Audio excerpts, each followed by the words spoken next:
So I've made the first piece of framing. I'm just going to clamp some aluminium across the top there, just to get its keep it level, get the height about right, and then make some legs for the ends here, and then that part of the frame be right to go.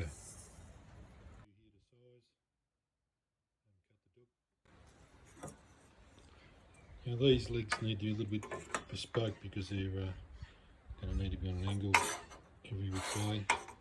So I'll just mark that out so that we can, just by eye, I'll cut the end on an angle and then I'll calculate the finished length. Then we'll trim them off. Okay, so our base has been made. We're just going to fit some all thread from there to there and perhaps from there to there, just to stop the legs wanting to splay apart, because they're mounted on the angle of the floor, so that might want to make them want to move in, so to speak. So I'll pull it out, mark some holes, drill a couple of holes, cut some all thread. That should strengthen up the legs. Okay, so you can see I put threaded rod through the four of the legs just to try and support them a bit better. I put nuts either side of the leg. I haven't tied them up yet. Likewise washers. We'll get into position and then adjust them accordingly. So there we go. The frame is just positioned in the boat. I've just adjusted the threaded rod just to get the frame sitting just right. And I haven't nipped up those nuts yet, but they're just hand tight at the moment. Right, so yeah, I think we're good to go. Look at the back of the boat, start making the frame for there. Okay, so here we have our frame made up for our back support. So I bought some plywood now, and we've got those two frames level with the height of the seat, so we can mark out our plywood, get cutting. Okay, now I've made a template, like a double-sided template, so I'll just use one side, measure from the middle, flip her over, and then measure it out on this bit of plywood, and then all marked out, good to go. Okay, as you can see, we've cut out the first bit of the casting deck. Fair bit of gap around all the way around the outside to allow for the carpet and ease of installation. So just a matter now of cutting out the back bit and then cutting out where our hatches are going to be. Okay, I've marked out the back piece of plywood for the rear deck, and I've just pre-drilled some holes for to allow the jigsaw to run into. There's a slight taper at the back there. It's only about 15 millimeters, so 7mm aside. Probably getting fussy, but might be worth it in the end. Okay, now we're just going to do a little bit of jigsaw.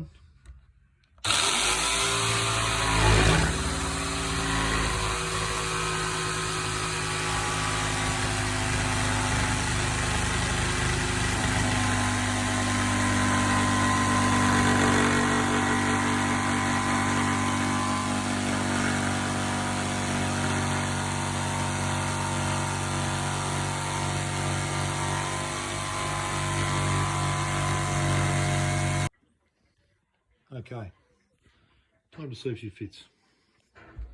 Let's see how we go.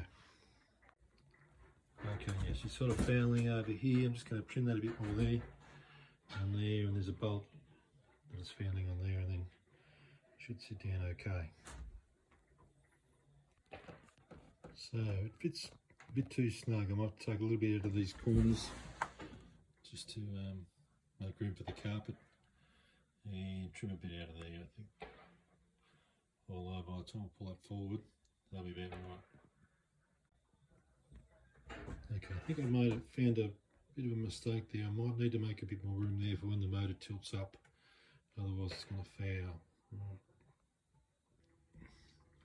Okay, now so I ran into a bit of an issue here, so I made a bit of a mistake. So when I was tilting the motor up, the motor fouled on the frame and the plywood floor, so I've had to pull the floor out, and we've modified the frame, sort of made a cutout section, and I'm just going to modify the floor to reflect that. So just mark that out there. So we'll drill a couple of holes in the corner and then cut her out with the jigsaw. Good to go.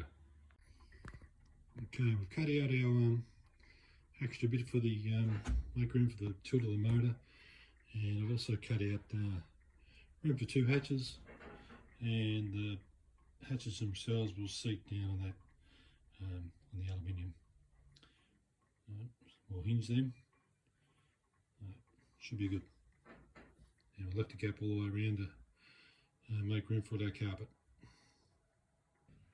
Okay, now you'll notice I'm just filling the corners, otherwise when I put my proper layer of carpet over, there'll be little exposed bits of timber there. So I'm just sort of filling them. We'll just staple some in the corners, cut down to the corner, staple it down. Now I'll flip it over and just trim the excess off the top. The rear floor, you can see I'm just filling in the corners there, and I'm going to do the same in the cutouts there, so there'll be no bare timber exposed. So we're just stapling at the corners like so.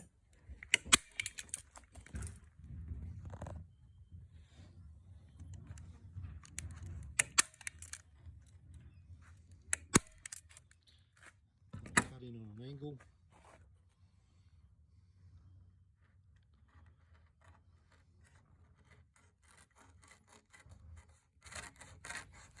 All the way to the corner.